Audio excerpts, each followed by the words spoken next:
Que la bénédiction de Dieu le Père, de Dieu le Fils et de Dieu le Saint-Esprit soit avec vous et toute votre famille. Que la paix qui dépasse toute compréhension, celle qui ne vient pas de ce monde mais qui émane directement du trône de la grâce, enveloppe votre foyer. Qu'elle vous enveloppe en cet instant précis. Je vous invite à respirer profondément et à sentir, par la foi, un manteau de tranquillité et de sécurité. Ce manteau se pose sur vos épaules, sur votre maison et sur chaque membre de votre famille. Ce n'est pas un manteau ordinaire. C'est le manteau de la présence du Très-Haut, une couverture spirituelle qui vous garde, vous protège et vous sépare pour un dessein divin. Imaginez maintenant un sceau de lumière, le sceau du Saint-Esprit, marqué sur votre porte.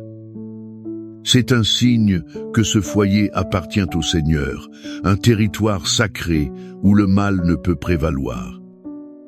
C'est aussi un lieu où l'harmonie de Dieu règne souverainement. Ouvrez votre cœur pour recevoir cette onction de paix et cette atmosphère de miracle. Nous les établissons ensemble au nom de Jésus. En ce moment sacré, nous ne nous levons pas comme des victimes des circonstances. Nous nous levons comme fils et filles du Dieu Très-Haut, revêtus d'autorité et de pouvoir. Au nom de Jésus-Christ de Nazareth, le nom qui est au-dessus de tout nom, nous nous tenons dans la brèche pour nos familles.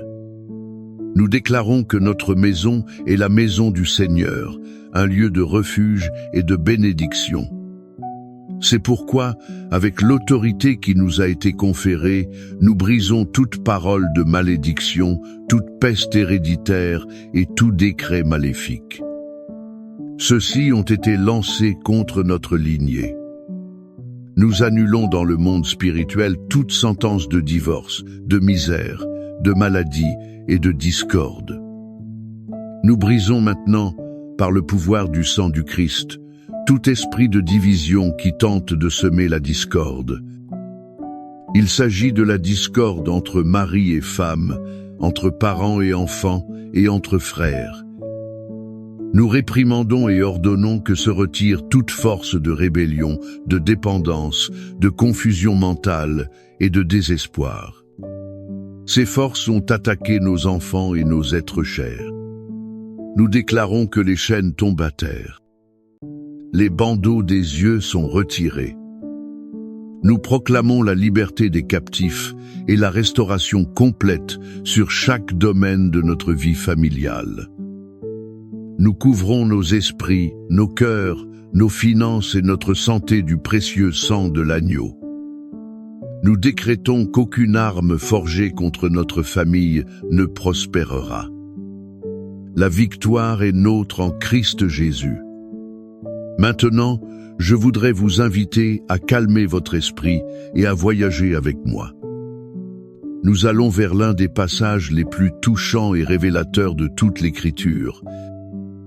C'est une histoire qui palpite avec la douleur de la séparation, l'angoisse de l'attente et la joie explosive de la réconciliation.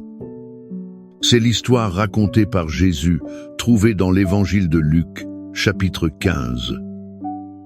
Elle est connue sous le nom de parabole du Fils prodigue. Je préfère l'appeler la parabole du Père miséricordieux. Fermez vos yeux un instant et imaginez la scène. Un fils cadet, inquiet et séduit par les lumières lointaines du monde, s'approche de son père. Il fait une demande qui, dans cette culture, équivalait à souhaiter la mort de son propre père. Le fils dit « Père, donne-moi la part des biens qui me revient. » Essayez de sentir le coup de poignard dans le cœur de cet homme. Son fils ne voulait pas seulement son héritage. Il désirait la liberté de vivre comme si son père n'existait plus. Et le père, dans un acte d'amour douloureux, consent. Il lui donne l'héritage et observe son fils partir. Ce dernier emporte avec lui un morceau de son âme. Accompagnons ce jeune homme dans son voyage. Il plonge dans une vie de plaisir vide, dépensant imprudemment tout ce qu'il possédait. La Bible dit qu'il dissipa ses biens en vivant dans la débauche. Mais la fête prend fin. Une grande famine s'abat sur la terre. Lui qui avait tout auparavant souffre maintenant de la faim. Sa dégradation est si profonde qu'il aspire à manger la nourriture des porcs. Ce sont les animaux les plus impurs pour un juif. C'est dans la porcherie, au point le plus bas de son existence, que l'Écriture dit qu'il revint à lui-même. Il se souvint de la maison de son père. Il se souvint que même les serviteurs de son père avaient du pain en abondance. Pendant ce temps, lui mourait de faim. Dans ce moment de lucidité, l'espoir naît.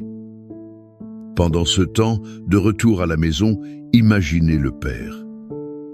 Jour après jour, le soleil se levait et se couchait.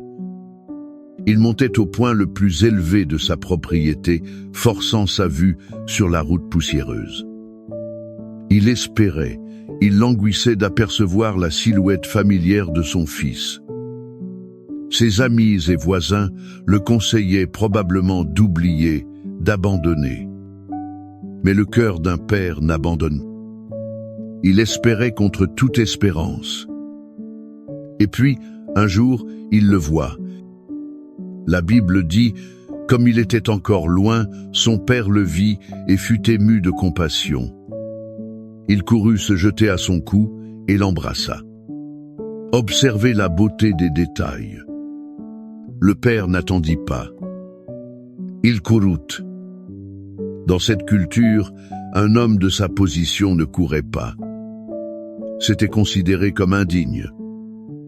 Mais l'amour d'un père ne s'attache pas à la dignité. Il se lance vers son fils perdu.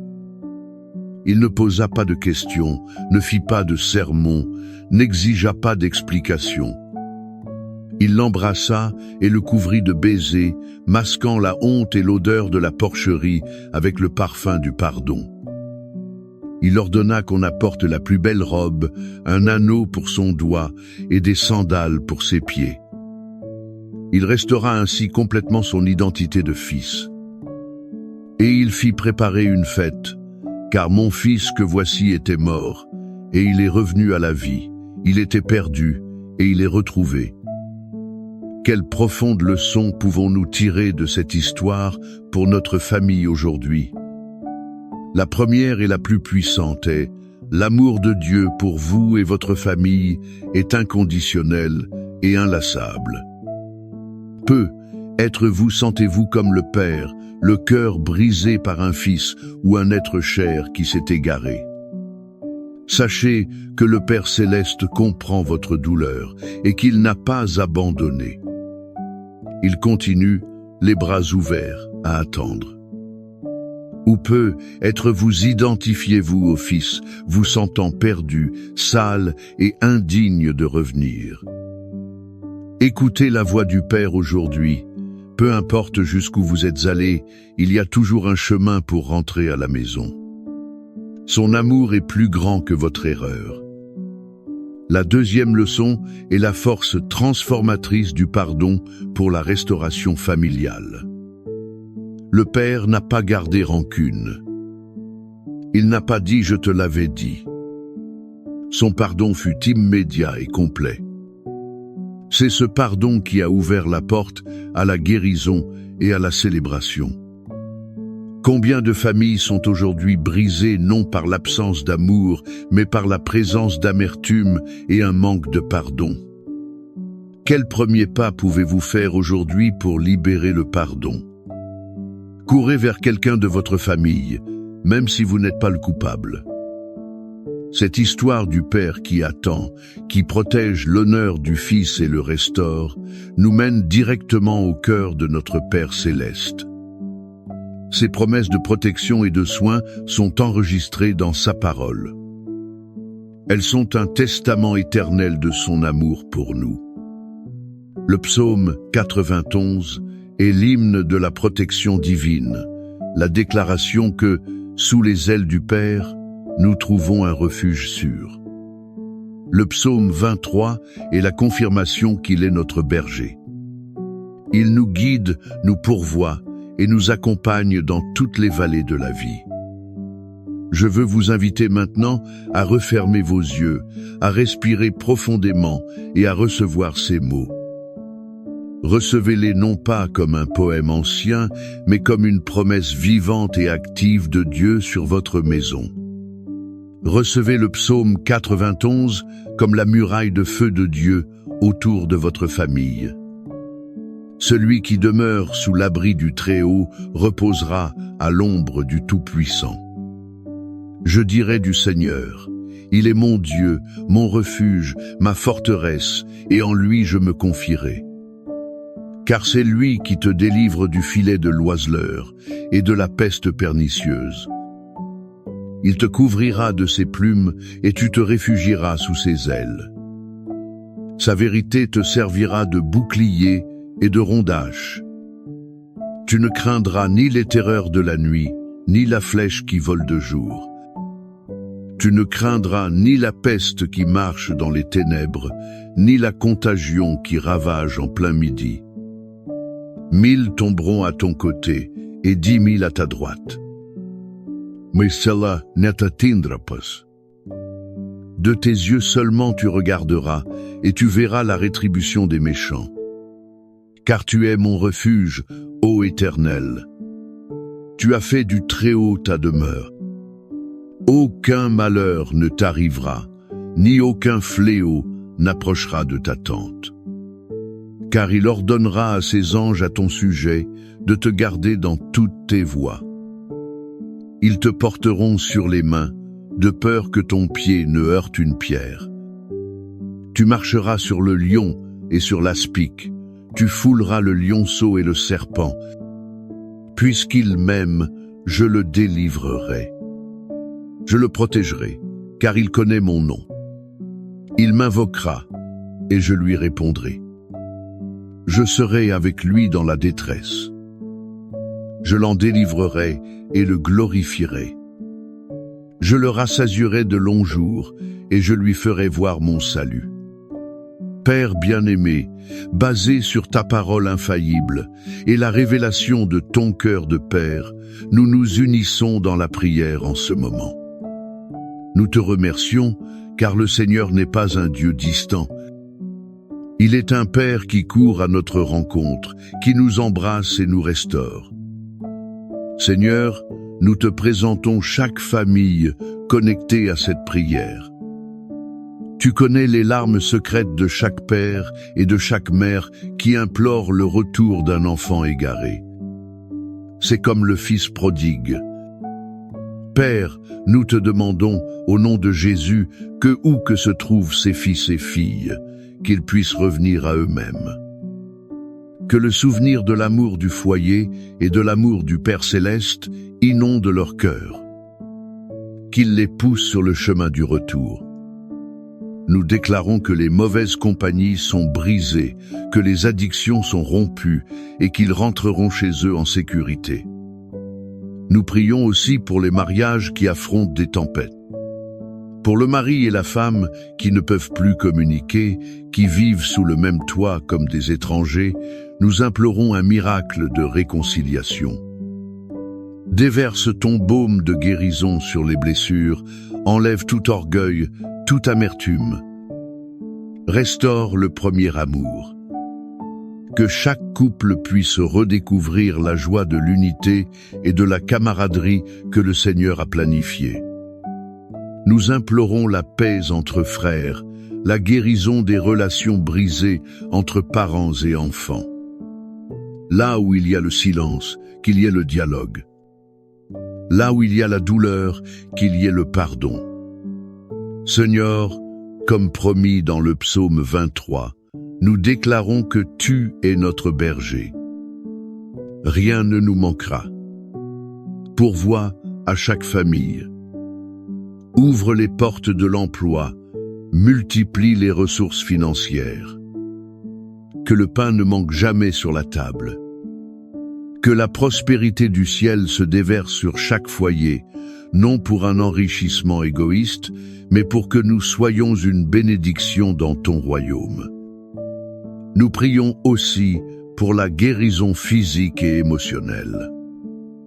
Touche chaque corps malade, chaque esprit anxieux, chaque cœur déprimé. Libère ta vertu guérisseuse sur chaque personne, de la tête aux pieds. Que la santé divine soit la part de notre maison.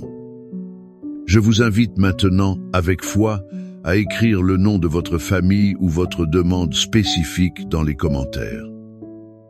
En faisant cela, vous scellez cette prière et rejoignez une puissante chaîne d'intercession. Que la fidélité du Dieu qui vous protège, le même Dieu du psaume 91, soit votre forteresse. Que l'amour du Père, qui a célébré le retour du Fils perdu, remplisse votre maison de joie et d'espérance. Que la provision du bon berger du psaume 23 vous soutienne dans tous vos besoins. Recevez la paix, recevez la guérison, recevez la restauration complète sur votre famille, maintenant. Sachez que vous n'êtes pas seul dans ce voyage. Dieu est avec vous, et il est fidèle pour achever la bonne œuvre qu'il a commencée. Amen.